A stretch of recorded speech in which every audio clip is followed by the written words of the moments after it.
The paper, published in the journal Nature Geoscience last week, finally provides a summary of how we might expect hurricane activity to change in a warmer world. One of the authors is Chris Lancy, the National Hurricane Center's Science and Operations Officer. Dr. Lancy is well known for his studies suggesting that hurricane hyperactivity, like we've seen in recent years, is nothing new, and that such busy storm periods could well have occurred numerous times in the past before we had such sophisticated tools as weather satellites or hurricane hunter aircraft.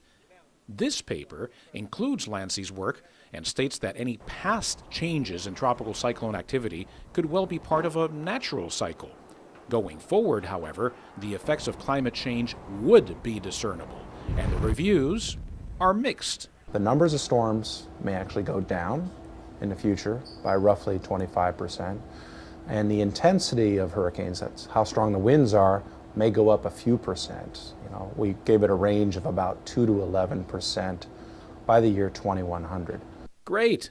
So the frequency of storms would be reduced thanks to global warming, which tends to cause stronger wind shear aloft, much like what we saw last hurricane season when the El Niño phenomenon was just getting started. On the other hand, there's a little more energy available to hurricanes, a little more warmer temperatures and more moisture feeding into the storms.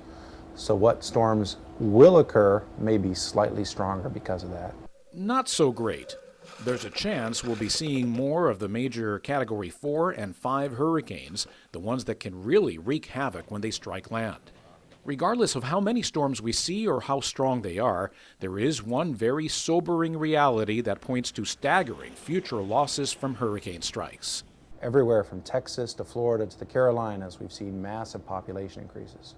So when a hurricane hits today, it's a much different shoreline than what it was 20, 30, 40 years ago. So roughly every 15 years, the damage doubles without the hurricanes changing at all, but because there's so many more people and more wealth and infrastructure in harm's way.